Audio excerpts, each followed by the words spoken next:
ഞാൻ കുറേ വർഷമായിട്ട് പ്ലാൻ ചെയ്യുന്ന ഒരു സ്ഥലമാണ് കേട്ടോ തൃപ്പരപ്പ്. ഓരോ പ്രാവശ്യം ഇങ്ങനെ പ്ലാൻ ചെയ്യുമ്പോഴും ഇവിടെ ഓഫ് സീസൺ ആയിരിക്കും. കാരണം 7 മാസം മാത്രമേ ഇവിടെ വാട്ടർ ഫ്ലോസ് ഉണ്ടാവുള്ളൂ. അപ്പം ഞാൻ എപ്പോഴും ഈ സമ്മർ സമയത്തൊക്കെ ആയിരിക്കും പ്ലാൻ ചെയ്യുന്നത് കേട്ടോ. അപ്പോൾ ഇന്ന് പ്രതീക്ഷിക്കാണ്ട് ഇവിടെ വന്ന് പെട്ടു. തൃപ്പരപ്പ് വാട്ടർഫോൾസ് കാണണമെങ്കിൽ നമുക്ക് എൻട്രൻസ് ഫീ ഉണ്ട്. ഒരാൾക്ക് 10 രൂപയാണ് ടിക്കറ്റിൻ്റെ പ്രൈസ് വരുന്നത്.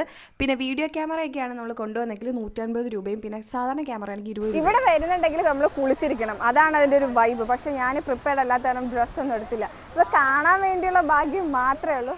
ഈ സ്റ്റെപ്സ് ഇറങ്ങി ചെല്ലുമ്പോഴാണ് നമ്മൾ വെയിറ്റ് ചെയ്തിരുന്ന ആ ഒരു വ്യൂ കാണാൻ പറ്റുന്നത്. ഇപ്പം ശരിക്കും ഈ വാട്ടർഫോൾസിനെ കാണാൻ ഒരു ഭീകരതയൊന്നുമില്ല, പക്ഷെ മഴ സമയത്ത് ഭയങ്കര കുത്തൊഴുക്കായിരിക്കും വെള്ളത്തിന്. അന്നേരം കാണാൻ ഒരു ഭയാനക കാഴ്ചയാണ്. ഞാൻ വീഡിയോസിലൊക്കെ കണ്ടിട്ടുണ്ട്. തമിഴ്നാട് പ്രദേശമായതുകൊണ്ട് ഇവിടെ കൂടുതലും തമിഴ്നാട്ടിലെ ആൾക്കാരായിട്ടാണ് കാണുന്നത്. പിന്നെ ട്രിവാൻഡ്രത്തെ ആൾക്കാരൊക്കെ ഇവിടെ വരുന്നുണ്ടായിരിക്കും. അതിനപ്പുറത്തോട്ടുള്ള ആൾക്കാർക്ക് ഈ സ്ഥലം അറിയാവോ എന്ന് എനിക്കറിയത്തില്ല.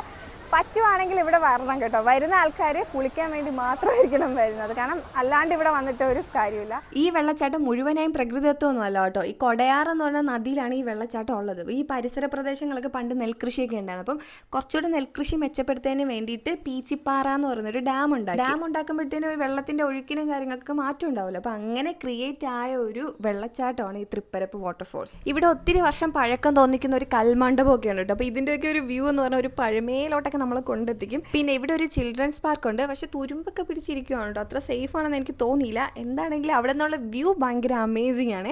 ശരിക്കും എനിക്ക് വാട്ടർഫോൾസിനേക്കാൾ ഇഷ്ടമായത് ഈ ഒരു ഏരിയ. പാറക്കൂട്ടത്തിൻ്റെ ഇടയിൽ കൂടെ ഇങ്ങനെ വെള്ളം ഒഴുകി പോകുന്നതൊക്കെ ഭയങ്കര രസമാണ്. പിന്നെ ഇവിടെ ഒരു പുതിയ ബിൽഡിങ്ങിൻ്റെ കൺസ്ട്രക്ഷൻ നടപ്പുണ്ട്. മേ ബി ഇൻ ഫ്യൂച്ചറിൽ ഈ ടൂറിസ്റ്റുകൾക്ക് കുറച്ചുകൂടെ കംഫർട്ടബിൾ ആക്കാൻ വേണ്ടിയിട്ടുള്ള എന്തെങ്കിലും പ്രൊജക്റ്റ് ആയിരിക്കും. ഇവിടെ എൻട്രൻസിൽ നമ്മൾ നടക്കുന്നതിൻ്റെ 2 സൈഡിലോട്ട് കുറേ കടകളൊക്കെ ഉണ്ട് കേട്ടോ. അപ്പോൾ അവിടെ ആട്ടിൻകാൽ കിഴങ്ങില്ലേ, അത് കണ്ടിട്ട് ഞാനൊന്ന് കയറി നോക്കിയായിരുന്നു.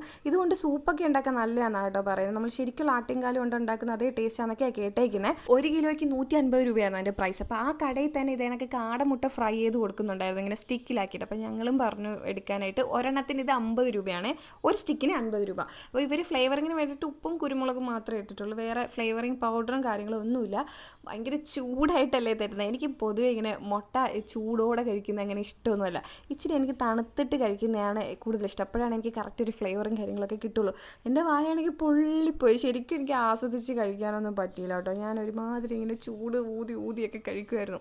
പിന്നെ കുറേ ബജ്ജിക്കടകളൊക്കെ ഉണ്ട് ചുറ്റും. ഞാൻ പിന്നെ ഒരു പ്ലേറ്റ് കോളിഫ്ലവർ ഫ്രൈ ഇല്ലേ, അത് മേടിച്ചു. അതിന് 30 രൂപയാണ്. ഫ്രഷ് അല്ലാത്ത കാരണം എനിക്ക് അങ്ങോട്ട് ഇഷ്ടമായിരുന്നില്ല കേട്ടോ. തണുത്ത് പോയിട്ടുണ്ടായിരുന്നു. ചൂടോടെ കിട്ടിയിരുന്നെങ്കിൽ കെച്ചപ്പൊക്കെ ആയിട്ട് കഴിക്കാൻ നല്ല രസമായിരുന്നു. തൃപ്പരപ്പിൽ ഞങ്ങൾ അധികം നേരം സ്പെൻഡ് ചെയ്തില്ല കേട്ടോ, കാരണം നമ്മൾ കുളിക്കാനൊന്നും പറ്റിയില്ലല്ലോ.